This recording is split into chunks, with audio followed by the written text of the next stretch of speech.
Rikorina, cerita dongeng yang menyenangkan. Assalamualaikum, jumpa lagi di channel Live Rikorina. Apa kabar semuanya? Sehat-sehat dan rezeki berlimpah. Amin amin ya robbal alamin. Kali ini aku akan bacakan cerita dongeng tentang Abu Nawas kaya tanpa harus bekerja.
Begitu mintalah upah kepada Allah Subhanahu wa Ta'ala, sahut istri Abu Nawas.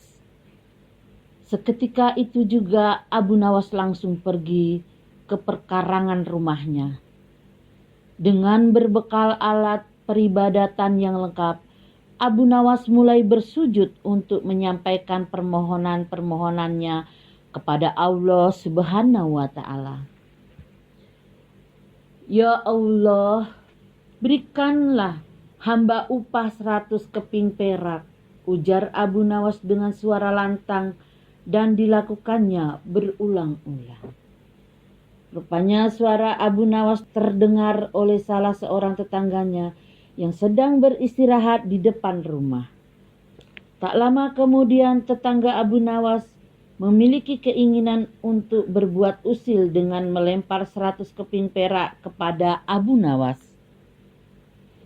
Ya Allah, berikan hamba upah 100 keping perak, teriak Abu Nawas untuk kesekian kalinya, dan diikuti sebuah koin 100 perak jatuh tepat pada di atas kepalanya. Ya Allah, berilah hamba upah 100 keping perak, teriak Abu Nawas untuk kesekian kalinya, dan diikuti sebuah koin 100 perak jatuh tepat di atas kepalanya lagi. Abu Nawas yang terkejut langsung lari ke dalam rumah sambil membawa uang yang baru saja didapatkan kepada istrinya. Istriku, aku memang wali Allah dan aku baru saja mendapatkan upah dari Allah Subhanahu wa Ta'ala, tutur Abu Nawas. Tapi tetangga Abu Nawas tadi tidak terima kalau uang yang dilemparkannya tadi menjadi milik Abu Nawas. Oleh karena itu, pintu rumah Abu Nawas langsung digedor oleh tetangganya tadi. Hai Abu Nawas, kembalikan uang yang baru saja aku lemparkan tadi. Itu milikku, ucap tetangganya itu. Bagaimana mungkin uang itu milikmu? Aku memohon kepada Allah dan uang yang jatuh itu pasti jawaban dari Allah, jawab Abu Nawas. Tetangga yang usil tadi tidak terima dan mengajak Abu Nawas agar diselesaikan di pengadilan. Tak lama kemudian mereka sudah di pengadilan dan menjalani sidang. Apa pembelaanmu, wahai Abu Nawas? Tanya hakim. Tetangga saya ini gila, Tuan Hakim. Ia pikir semua yang ada di dunia ini adalah miliknya. Coba saja tanyakan misalnya jubah saya, kuda saya, tentu semua diakui sebagai miliknya. Tanya Abu Nawas.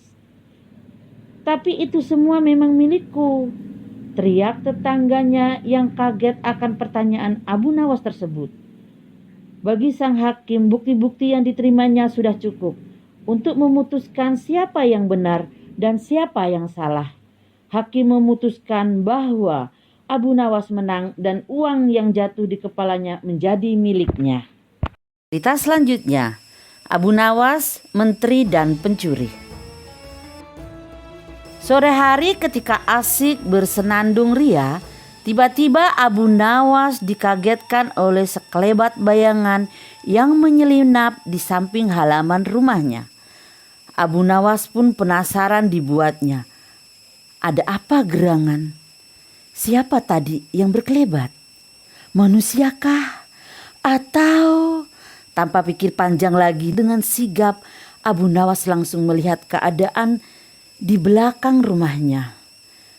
Ketika sampai di halaman belakang rumahnya, Abu Nawas kaget bukan kepalang.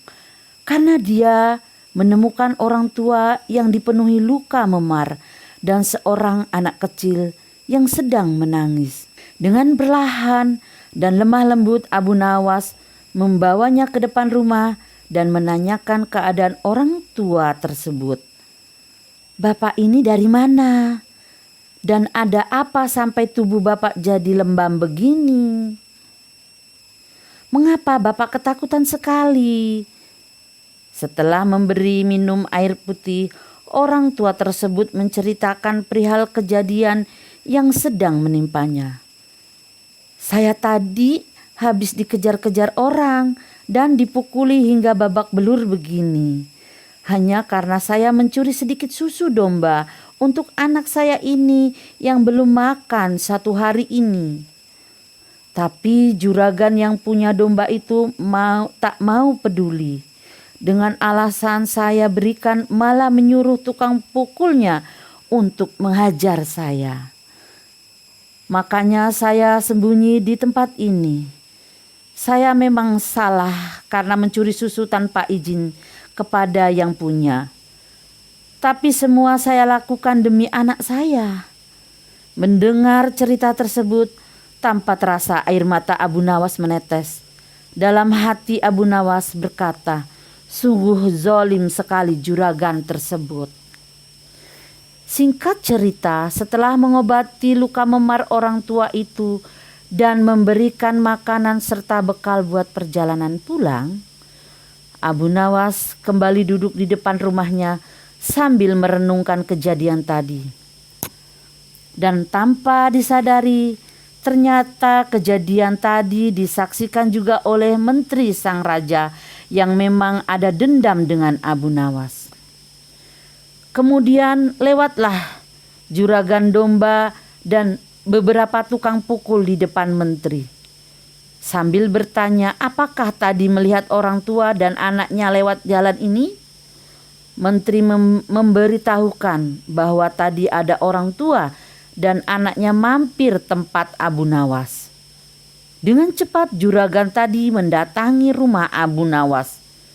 Melihat dari jauh ada juragan domba itu datang, Abu Nawas cepat-cepat masuk ke dalam rumahnya dan duduk di ruang tamu. Tidak lama juragan dan tukang pukulnya tiba dan langsung mengetuk pintu rumah Abu Nawas dan langsung menanyakan perihal tentang orang tua dan anaknya. Abu Nawas menjawab, Abu Nawas, dari tadi Anda duduk dalam rumah. Apakah melihat orang tua dan seorang anak kecil? Abu Nawas menjawab, waktu saya di dalam rumah saya tidak melihat seseorang yang lewat di sini. Mendengar jawaban itu, juragan domba itu diam saja, tidak berani bertindak karena Abu Nawas sangat disegani dan disayang oleh raja. Juragan mengadu kepada menteri. Menteri pun tersenyum. terlintas di benaknya akan membuat malu Abu Nawas di hadapan raja. Kemudian menteri memberikan saran untuk melaporkan kejadian tersebut kepada raja. Akhirnya Abu Nawas dipanggil oleh raja di persidangan. Raja langsung menanyakan perihal kejadian itu kepada Abu Nawas dan bertanya, "Abu Nawas, apa benar kamu telah melakukan tindakan kejahatan, menyembunyikan pencuri dan berbohong? Padahal kamu adalah penasehat pribadi keluarga kerajaan." Abu Nawas menyangkal semua tuduhan itu dan menanya balik pada raja, "Siapa yang memberi laporan ini dan mana saksinya?" Dengan sigap juragan dan menteri maju ke hadapan raja. "Jangan mengatakan aku yang melapor." Dan saksinya ada menteri yang melihat langsung kejadiannya. Suasana sidang menegang. Raja langsung mempersilahkan juragan dan menteri untuk berbicara. Juragan domba berkata, "Abu Nawas, saya kemarin melihat Anda bertanya tentang orang tua dan anaknya. Kamu malah mengatakan tidak melihat siapapun. Padahal ada menteri yang melihatnya dan menjadi saksi kejadian kemarin." Ruang sidang tambah tegang. Raja pun angkat bicara. "Bagaimana Abu Nawas? Apa pembelaanmu?" Dengan tenang dan santai Abu Nawas menjawab pertanyaan sang raja. "Begini kejadiannya raja, sewaktu kejadian orang tua dan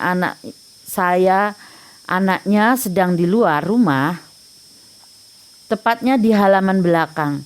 Dan juragan menanyakan orang tua dan anaknya ketika saya berada dalam rumah di rumah tamu. Logikanya, jika raja ditanya oleh juragan dengan pertanyaan seperti ini, 'Wahai raja, apakah raja sewaktu dalam rumah melihat orang tua dan anaknya?'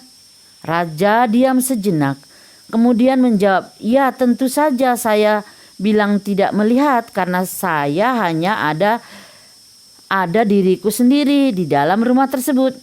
Nah, itulah jawaban yang saya berikan kepada juragan domba. Apakah saya berbohong? Tentu tidak. Malahan saya berkata dengan yang sejujur-sejujurnya." Suasana sidang langsung meriah.